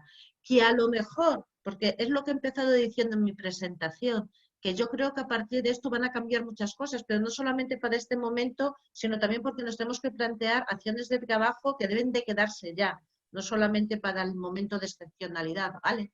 Entonces, a lo mejor sí que puede influir para un planteamiento o retomar el tema con otra alegría, porque ya te digo que de momento sigue siendo de los temas en los que hay una política europea muy reacia a admitirla. Vale. Si me permitís un comentario a María José, yo creo que María José, esta crisis, yo creo que es una demostración que en estos casos donde además es importante compartir la información según se va generando de una manera rápida para sumar y generar sinergias, incluso que alguien nos supere y genere una nueva innovación, incluso una nueva patente, el periodo de gracia yo le veo mucho sentido en una situación como esta, o al menos para determinados tipos de patentes que tengan que ver con COVID-19. ¿Por qué? Porque si tenemos que no publicar antes, el poder publicar para generar ese conocimiento, sabiendo que vamos a poder proteger, estamos generando una sinergia de mejora del estado de la técnica que va a propiciar soluciones más rápidas. Que luego ya se verá quién ha hecho la mejor patente, quién presentó, quién lo publicó antes, pero eso yo creo que al final es lo de menos, y va a dar rapidez a que haya productos en el mercado. Sí, te iba a comentar, Javier, que bueno, que este tema lo hemos hablado nosotros también en alguna ocasión. Ya sabes que por eso te decía que personalmente, os comentaba a vosotros que personalmente mi opinión es que hay que darle una vuelta y que esto puede ser también un trampolín para ponerse en ello. Muy bien. Nuria, mira, yo tenía apuntado una pregunta a raíz de tu intervención. Has hablado de la importancia que se le va a dar a aspectos como la privacidad de datos y has hablado de una posible adaptación del marco regulatorio. ¿Nos puedes ampliar esto un poco? Es decir, no, ya sé que es una impresión tuya, pero ¿en qué sentido? ¿Vamos a tener que ceder un poquito, no sé si llamarle derechos, en el ámbito de la privacidad de datos para, digamos, poder hacer frente a situaciones de emergencia como esta en que puede ser pues casi imprescindible para un mejor seguimiento el pues a lo mejor facilitar nuestra ubicación y nuestra parte incluso de nuestra historia, de nuestro historial médico? ¿Cómo ves este asunto? En eso, impresión no es. La Comisión Europea, seguro que alguno de vosotros conoce este tema, está intentando generar un marco regulatorio y tiene abiertas varias consultas para propuestas para ver qué hace con los datos anonimizados. Eso sí, no son los datos personales, sino la información que puedes extractar de datos anonimizados para lo que sea, pues diagnóstico del tráfico, o sea, control del tráfico, control de, pues eso, en casos de pandemia, de movimiento poblacional, para lo que sea, ¿no? Y además, lo que insisto, que como los nuevos activos tecnológicos que surgen pues de la inteligencia artificial, el blockchain, el IoT, el 5G, todos sirven de manera horizontal para aplicarlos a cualquier tecnología y conseguir un resultado predictivo, de diagnóstico, lo que sea, pues esos datos hasta ahora no tienen un entorno legal. No, insisto, no datos personales, los datos personales sí, y además es muy estricto y obligarnos a España, que somos los más rigurosos en Europa, a dar marcha atrás, pues va a costar deslegislar eso, creo yo. Pero sí por la otra vía. Yo creo que sí es posible que con el dato anonimizado podamos, de hecho, aquí el absurdo ya sabéis cuál es, que uno está cediendo habitualmente sus datos personales a redes sociales, a Facebook, de forma voluntaria, para que luego ellos a su vez ese dato anonimizado lo vendan a un tercero para que puedan explotarlo comercialmente. O sea que yo creo que ahí vamos a avanzar en el sentido favorable, en el sentido que una vez que haya un entorno legal adecuado para eso, pues será más fácil que los seres humanos individuales podamos defendernos y que el uso que se haga de eso tenga una finalidad además controlada y de nuevo que se pueda explotar comercialmente por las empresas. O sea que yo ahí veo un foco interesante para el futuro. Vale, muy bien, gracias. Lanzar algunas preguntas, si os parece, todos los asistentes. Yo tengo más cosas en cartera, pero bueno, es un tema que me gustaría sacar y que me respondierais un poco todos los que habéis intervenido, es el tema de comunicación.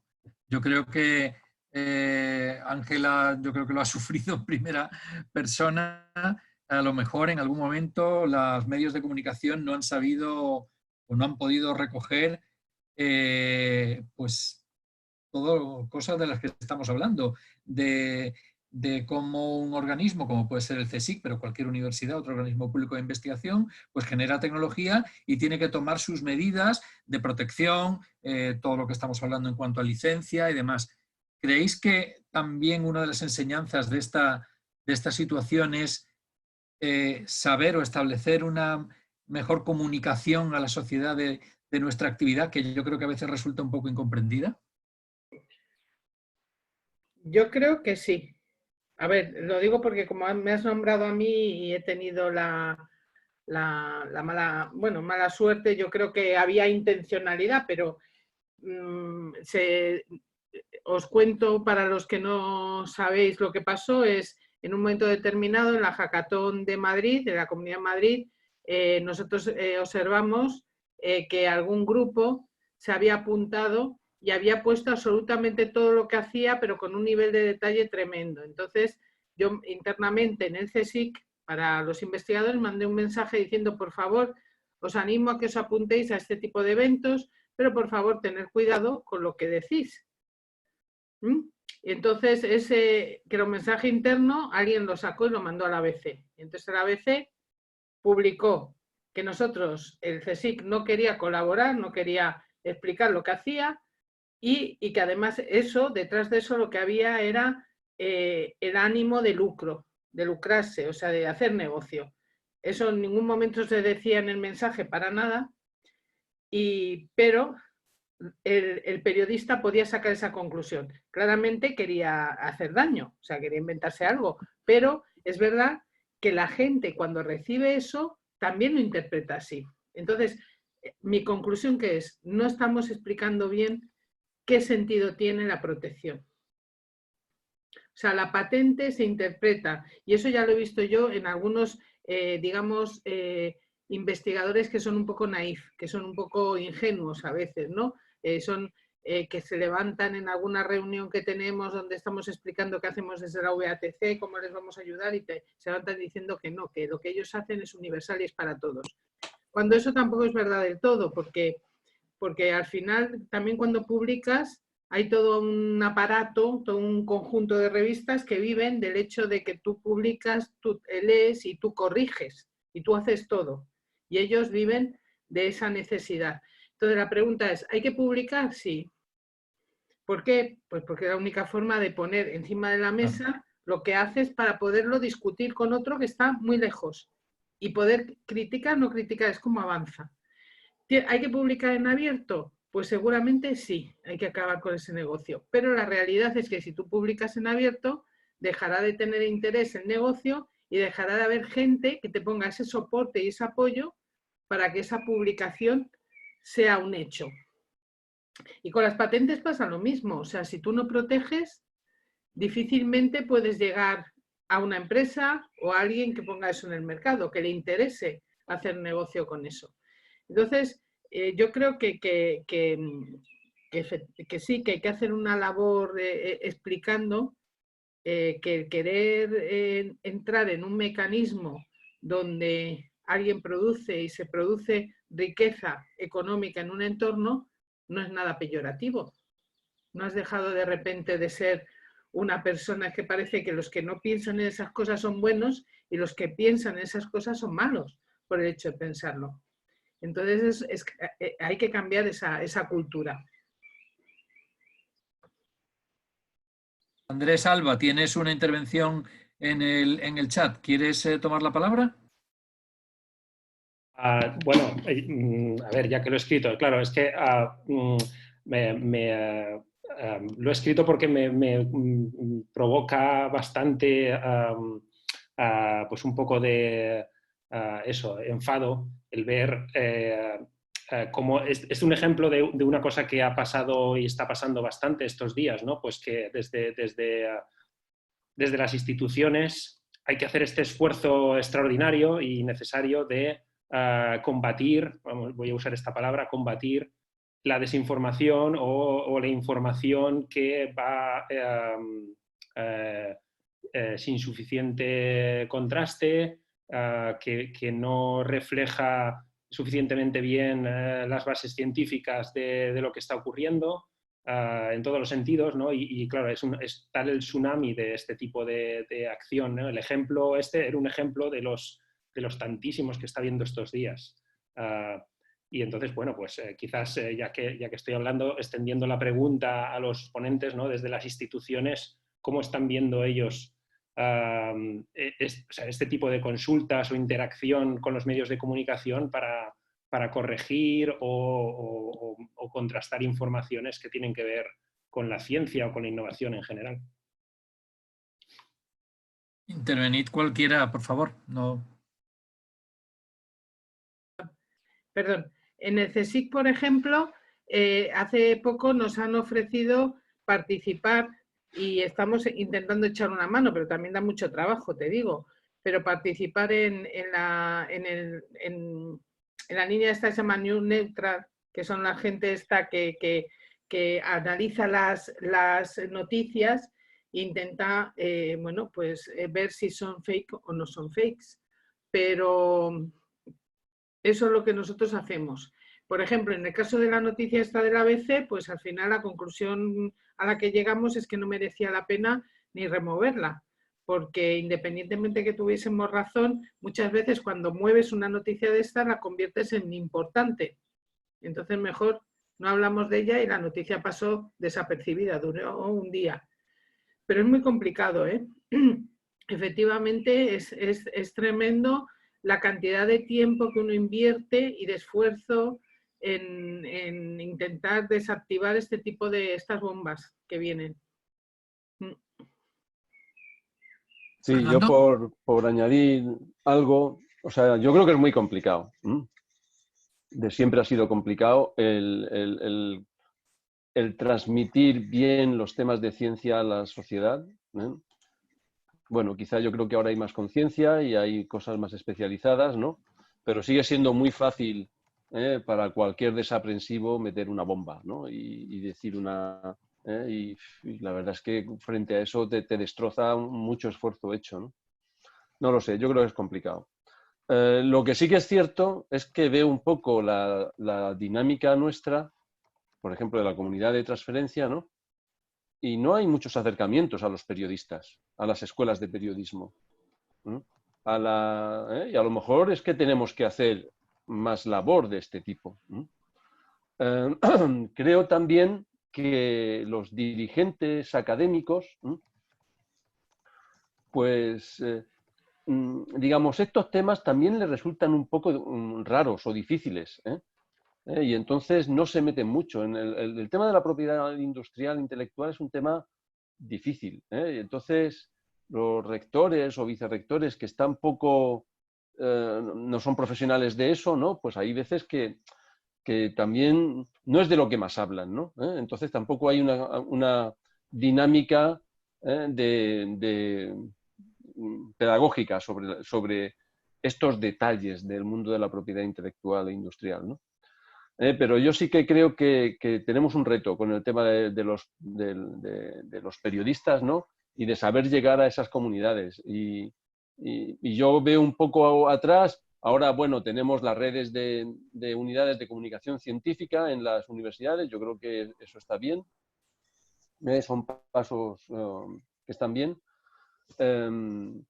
A veces las dinámicas de la divulgación científica, pues, digamos, tiene como que mucho contenido y los asuntos que tienen que ver con transferencias son una parte pequeña de todo eso, con lo cual tampoco suele tener mucha atención.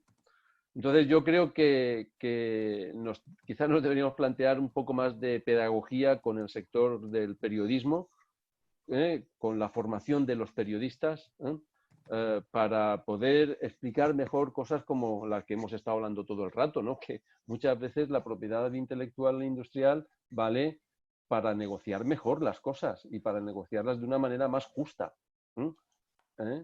Claro que se puede abusar con exclusividades y con cosas de este tipo, ¿no? que puedan limitar la difusión, pero yo creo que desde luego en el ánimo público está saber negociar eso para que no sean no vayan en contra de la mayor difusión y del mayor uso y explotación de la tecnología. Tenemos que ir mejorando la manera de hacer las licencias, pero yo creo que lo tenemos bien claro eso. Lo que sí que es cierto es una labor pedagógica de estas cosas, las tenemos que hacer. Yo vi hace poco, o sea, con qué facilidad un periodista confunde lo que es una patente con lo que es una licencia, por ejemplo, ¿no? Y dan datos de patentes y publican que en lugar de patentes son licencias. Yo hace poco en el ABC vi un artículo cuando salió el informe de la CRUE, de no sé qué informe. Entonces hay una labor de pedagogía que quizá no le hemos prestado mucha atención a esto. Yo quería añadir que, vamos, estoy totalmente de acuerdo con lo que estáis diciendo y con lo que ha comentado ahora Fernando. Nosotros tenemos el gabinete de comunicación del Ministerio, nuestro personal de comunicación de la oficina. Intentamos y hemos intentado en muchas ocasiones también con los medios de comunicación poder hacer esa labor pedagógica, educativa, de términos, por lo menos de saber de lo que estamos hablando.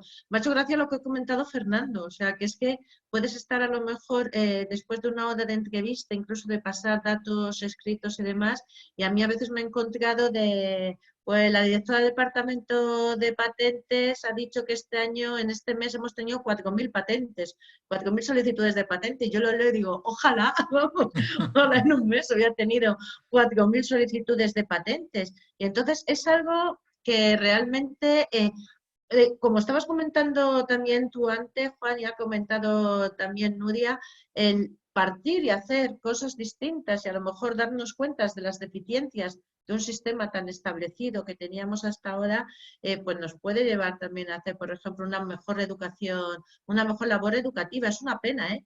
A veces oyes, bueno, yo lo de Ángela, lo del FSI, también me enteré de lo que había pasado y te da un poco de pena porque en mitad de esta confusión, todo lo que meta todavía mucho más ruido hace que la gente todavía se sienta más confusa. Entonces, es difícil. Voy a intervenir. Además, es que en el caso del ABC, al final la conclusión de cualquiera que viene de fuera, que no sabe, es, fíjate tú, estos que son investigadores, que son además públicos y tal, pues quieren, en una situación donde todos estamos saliendo a la calle a aplaudir y tal, ellos quieren hacer negocio. Era tremendo, ¿eh? A mí me parece terrible, pero me parece terrible la profesión periodística. Esto ya se abre una brecha que no sé si este melón es para ahora o qué, pero no tenemos en España, como en Europa sí que tienen, sin embargo, un periodismo científico riguroso. Y ese es el grave problema. La ciencia en este país al entorno periodístico no interesa, y lo único que les interesa es cuando pueden sacar un cotilleo rosa, perdona que lo diga, es así. El grave problema con un periodista, y os habrá pasado a todos 1000 veces, es que cuando te llama y te quiere hacer una entrevista, tú pretendes ser rigurosa, encima te parafrasean, te entrecomillan lo que tú cuando quieres leerlo, además como no te lo pasan antes de publicarlo para que lo leas, y cuando lo ves publicado dices, pero si yo no he dicho eso, nada en absoluto. Y no puedes hacer nada. Fe de ratas en la que eso no se lo lee nadie y eso se consigue que lo metan. O sea, me parece una barbaridad. Y insisto, claro, un periodista, y también entiendo que ese es un sector que ahora mismo está en crisis, porque nadie compra ya medios de comunicación, nadie paga por leer información, porque tiene redes sociales, que lo entiendo, pero será un sector como todos los demás que nos estamos teniendo que reconvertir. Eso no quiere decir que no debería haber periodistas especializados en temas de innovación y en temas divulgativos de ciencia, como los hay en la mayoría de países del mundo. Pensad siempre en las ruedas de prensa que os organice cualquiera de vosotros. Si seguro que hay más periodistas alemanes que españoles cubriendo los eventos, o sea que es complicado. Yo es que ahí tengo un pequeño sesgo, nada más. De todas formas, el periodista siempre va a intentar hacer algo que atraiga. Yo me acuerdo el primer artículo que me hicieron una entrevista sobre temas de transferencia y sobre investigación en España, y yo en toda esa entrevista dije, a España lo que le falta es que la gente realmente esté interesada por la ciencia, pida programas de ciencia, porque aunque tú tengas periodistas especializados, luego la gente eso no lo lee. Sí, es verdad. Entonces yo dije, creo que hace falta que los niños sepan que ser científico es también divertido. Y igual que cuando de pequeño quieren ser bomberos, pues también puedan ser científicos. ¿Y eso cómo se resuelve? Pues vamos a hacer unos dibujos animados donde el superhéroe sea un científico,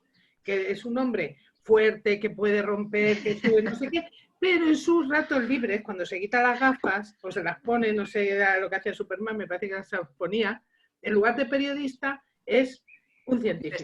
Un científico. Pues el artículo decía, a la ciencia española le falta un superhéroe. Es que ese era el título del artículo. Entonces, bueno, a mí el título no me parecía mal, pero es verdad que me echaron una bronca, porque me dijeron que por qué me metía en política. Y yo dije, pero si yo he dicho que hay que hacer unos dibujos animados, o sea, imaginaros. Entonces yo cada vez que viene un periodista y me dice, vamos a hacer una entrevista, me echa temor. No quiero. Porque digo, es que diga lo que diga, seguro que termino metiendo la pata. Es que es así, yo estoy contigo, me parece terrible. Pero bueno, en fin, es con algo que tenemos que lidiar, ¿qué vamos a hacer? Sí. Os faltaba decir que hacía falta un MacGyver con algo más que una navaja. Pero bueno, yo quiero hacer un comentario, soy Javier Chávez. Ángela lo va a entender. Yo creo que también, por mucho que desde fuera a veces se estigmatice lo que es la protección y se ponga y se cruce con una X la palabra patente o como que parece que es incompatible con la gestión eficiente de lo público, pues yo creo que ahí hay que seguir trabajando porque es un reto que eso se entienda como algo que además es que es proteger los recursos públicos nacionales de una universidad, del CSIC, regional, estatal, que se ponen en nuestras manos. Es decir, y desde luego nuestra experiencia, y en estas últimas semanas lo hemos visto, que es que el que no corre vuela.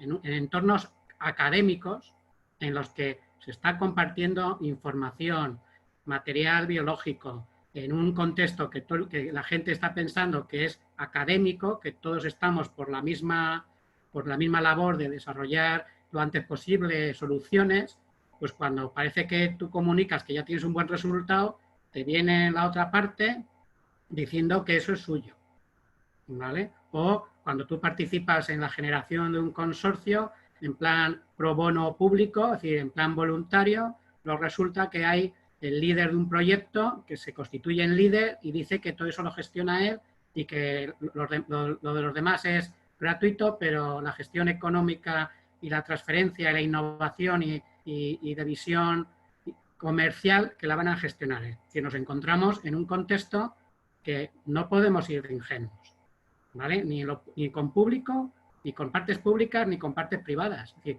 tenemos que defender los derechos que se generan y el esfuerzo que se genera en lo público para luego ser generoso.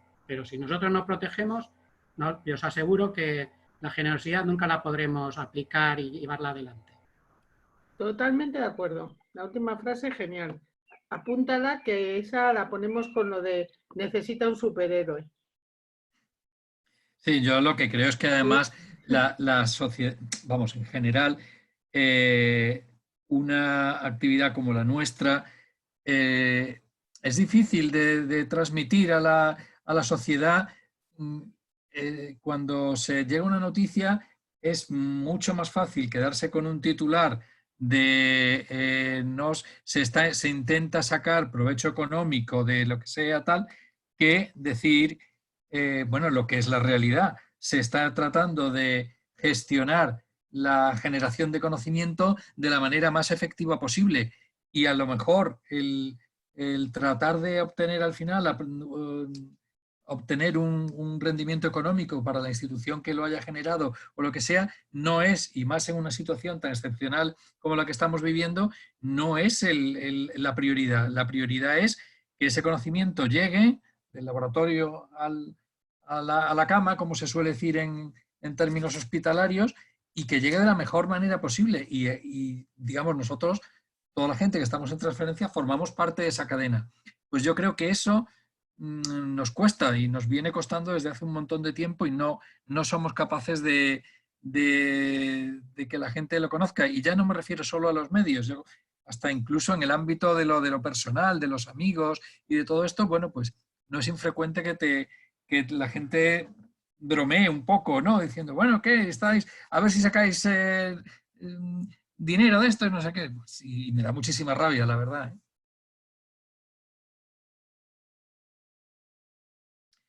Bueno, no sé si hay más intervenciones en el chat.